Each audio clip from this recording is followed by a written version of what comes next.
जलसे आम के सदर स्टेज पर बैठे हुए शहर भर से आए हुए मुअज़्ज़िज़ीन शहर और साथियों, आज मुझे ये कहा गया कि ऐसी बात की जाए जिससे लोगों को हौसला मिले। इस हिस्से में जो आज ये जलसा हो रहा है, कुरैश बिरादरी के जो हमारे भाई हैं वो एक अच्छी तादाद में यहाँ रहते हैं। मेरे एक दोस्त फारूक फैजुल्ला जो किसी वक्त 30 सालों से जो राज कर रहे हैं मालेगांव शहर में सियासत में, उसके साथ रहा करते थे। आज मालेगांव शहर में इलेक्शन के मामलात को लेकर यह आखिरी मरहला चल रहा है। अलग अलग हिस्से में लोग, अलग अलग पार्टी के लोग अपना अपना जलसा रखते हैं। कल हडकू कॉलोनी में जो जलसा हुआ शेख आसिफ का, अल्लाह याद आ गए उसको। आप अगर उसकी तकरीर सुनोगे तो बार बार अल्लाह, अच्छी बात है। कम से कम मुफ्ती साहब के वजह से ये अल्लाह तो याद कर रहे हैं, नहीं तो रात दिन इनको दारू, गांजा, अफीम, चरस, एमडी यही दिखता। ये उनका मैनिफेस्टो में एक बात की उन्होंने कि हम गरीबों को, मजदूरों को घर बनाकर देंगे। मुझको याद है शेख रशीद साहब जब एमएलए बने पहली दफा, तो मर्चेंट नगर में एक मिनिस्टर को बुलाकर रोहिदास पाटिल, इसको बुलाकर टीकम लगाया गया और ये बोला गया कि यहाँ पर कॉलोनी बनाकर, मकानात बनाकर, पक्के मकानात बनाकर गरीबों को दिया जाएगा। रशीद साहब अल्लाह को प्यारे हो गए, आज तक कुछ नहीं। आगरा रोड आज भी मुकम्मल नहीं है। अलग अलग फेज बोलकर रुपया पैसा निकाला गया। मैं ऐसा समझता हूं 3 दफा सकावत होटल के सामने आगरा रोड पर मिनिस्टरों को लाकर वहां पर काम की बात की गई, पर 7 बरस से आज तक वो रोड मुकम्मल नहीं की गई। हम देख रहे हैं 7, 8, 9 सालों से ब्रिज का काम भी देख लीजिए। और लोग कहा करते थे कि शेख आसिफ जो इलेक्शन हारा वो आगरा रोड की वजह से ही हारा, और इंशाल्लाह अभी फिर हारे। बुनकरों से हमदर्दी की बात करने वाला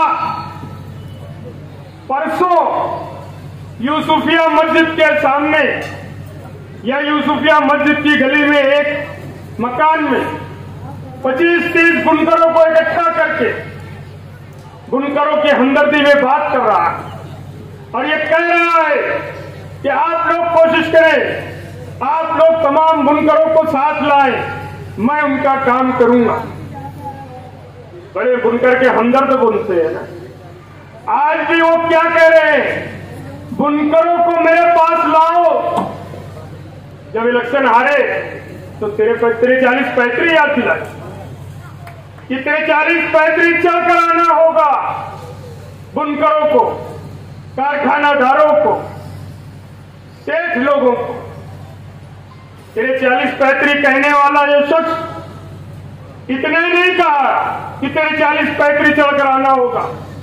उसके बाद मैं सोचूंगा खुदा बन गया था क्या? तेरी छाती में हिम्मत नहीं है बुनकरों के बीच जाने की, और अगर हिम्मत है तो इस्लामपुरा नयापुरा के लोगों को तुमने क्या दिया ये बताओ। खुशामदपुरे के लोगों को क्या दिया तुमने बताओ लोगों को आकर।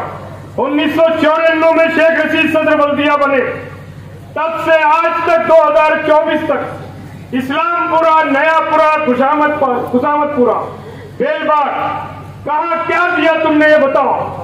बिरादरीवाद की बात करते हो। इलेक्शन शुरू हुआ, इलेक्शन शुरू होने से कई महीने कबल उसने अलग अलग हिस्सों में बिरादरी की मीटिंगें ली, अलग अलग लोगों के साथ अलग अलग बिरादरियों के लोगों को इकट्ठा करके तफरका फैलाया इस शहर में। लोगों को खाना पीना, रुपये पैसे की लालच दी गई और अलग अलग बिरादरियों की मीटिंग ली गई। क्यों? अगर तुम सबको साथ लेकर चलने की बात करते हो तो क्या वजह थी अलग अलग बिरादरियों को इकट्ठा करने? सबको साथ लेकर मीटिंग करना था ना। और यह बोला जाता है कि आज वक्त है, ख्याल रखना मैं जो बोल रहा हूं, यह बोला जाता है आज वक्त है। आज हम इकट्ठा नहीं हुए तो कब होंगे बताओ। मालेगांव शहर की आवाम, ऐ मुसलमानों, हमने बीजेपी के खिलाफ इस शहर में 1,98,000 वोट कांग्रेस पार्टी को दिया। क्यों दिया? बीजेपी के खिलाफ दिया ना, मोदी और अमित शाह के खिलाफ हमने दिया ना, शिंदे के खिलाफ हमने दिया, अजीत दादा पवार के खिलाफ दिया ना। आज उसी पार्टी का ये नुमाइंदा बनकर यहां पर खड़ा हुआ है। वो जाहिर करे, ईमानदारी से कहे, और नहीं तो चले जामा मस्जिद वहां के मिंबर से खड़े होकर कहे कि मैं अजीत दादा पवार का उम्मीदवार नहीं। तो अगर यह कह दिया कि मैं अजीत दादा पवार का फंडर या उसका नुमाइंदा नहीं हूं तो बखुदा मैं कहता हूं कि मैं सियासत छोड़ दूंगा और उसके लिए बात करूंगा कि ये बहुत ईमानदार है, इसको वोट दे दो। अगर हिम्मत है तो तुम्हारे ही महल्ले में किसी मस्जिद के मिंबर पर खड़े होकर कहे कि मैं अजीत दादा पवार के बोलने पर उम्मीदवारी नहीं कर रहा हूं। है अगर छाती में तो बोल कर बता। कुरैश बिरादरी की जो बात हमदर्दी की करता है, दोनों कुरैश बिरादरियों को बोले मैंने इकट्ठा कर दिया। एक अभी नाम मैंने सुना यहां पर, छोटा बाबू, ये भी शायद कुरैश बिरादरी का। मालेगांव शहर में कुरैश बिरादरी के लोगों को कैसी कैसी तकलीफ आई, क्या क्या दिन देखे उन लोगों ने। ये एमएलए था, इसके वालिद एमएलए थे। क्या किया इन्होंने कुरैश बिरादरी के लोगों के साथ? जब शेख रशीद साहब एमएलए थे तो हमारे हबिया मिंबर हबीब कुरैशी साहब, उनके एक रिश्तेदार शेख नासिर का इंतकाल हुआ एक खेड़े पर। यह कहा जाने लगा कि कुछ फिरका परस्तों ने इसका कत्ल किया है। हनीफ कुरैशी, सईद टाटा साहब, उस्मान चमड़े वाले साहब, हबीब मिंबर साहब और उनके कुछ साथी, वो मुझको बुलाए। शेख रशीद एमएलए है, उसके बावजूद भी मैं उसकी पार्टी के खिलाफ जनता दल का एक्टिंग प्रेसिडेंट था। मुझको बुलाए और पुलिस स्टेशन, यहां तक के नासिक आईजी तक मुझको ले गए ये लोग। क्या नुमाइंदगी की थी उस वक्त शेख रशीद साहब ने, ये कुरैश बिरादरी के लोग जानते हैं। क्या किया था उसने कुरैश बिरादरी के लोगों के साथ? रोड पर अगर दादा भूसे किसी जानवर ले जाने वाले शख्स को मारता है तो उसकी हिम्मत कैसे हुई? इन्होंने ही 5 साल उसको कारपोरेशन में साथ दिया था ना। आज बोलते हैं मुफ्ती साहब के साथी। ये मेयर बने तो दादा भूसे के मरों ने मिन्नत बने। फिरका परस्तों को साथ लेकर इन्होंने 1999 में निहाल साहब को शिकस्त दी। आज जिस फिरका परस्त पार्टी उरूज पर है बीजेपी, ये उसकी पूरी मदद के लिए है। मालेगांव शहर में हमेशा बीजेपी अपना उम्मीदवार खड़ा करती थी। आज इस दफा इस इलेक्शन में बीजेपी ने अपना कोई उम्मीदवार खड़ा नहीं किया। क्यों नहीं किया? सिर्फ एक शख्स मुफ्ती इस्माइल को गिराने के लिए ये बोला कि मैं हरा झंडा लेकर असेंबली में जाऊंगा। क्यों भाई? कभी किसी शिवसेना के लोगों को भगवा झंडा ले जाते देखा है क्या? सिर्फ इसलिए ना कि लोग मुझको पहचाने, मुझको जाने कि मैं एक मुसलमान हूं, इसके लिए ना। लेकिन मुफ्ती साहब को हरा झंडा ले जाने की जरूरत नहीं पड़ेगी। उनका रुतबा ही बताता है ये मुसलमान है। तुम्हारे जैसे कोई जरूरत नहीं पड़ती। ऐसा है कि लोग समझने में भी गलती कर बैठते होंगे, ये मुसलमान है कि क्या है। शक्ल सूरत देखी है ना। ये बोलने लगा यूसुफ की प्रेम चोपड़ा। मगर मैंने एक फिल्म में एक आदमी को देखा था, हीरो को, उसके कान बड़े वो बंदर जैसे। मुझसे कहा गया कि तुम सुन्नी हो। बिल्कुल मैं सुन्नी हूं, मुझे फक्र है मैं सुन्नी हूं। बोले फिर इनके स्टेज पर सियासत कोई मसलक नहीं होता, कोई मजहब नहीं होता, कोई धर्म नहीं होता। मुफ्ती इस्माइल जो है देवबंद जमात से ताल्लुक रखते हैं। हम जो है अहले सुन्नत वल जमात से ताल्लुक रखते हैं।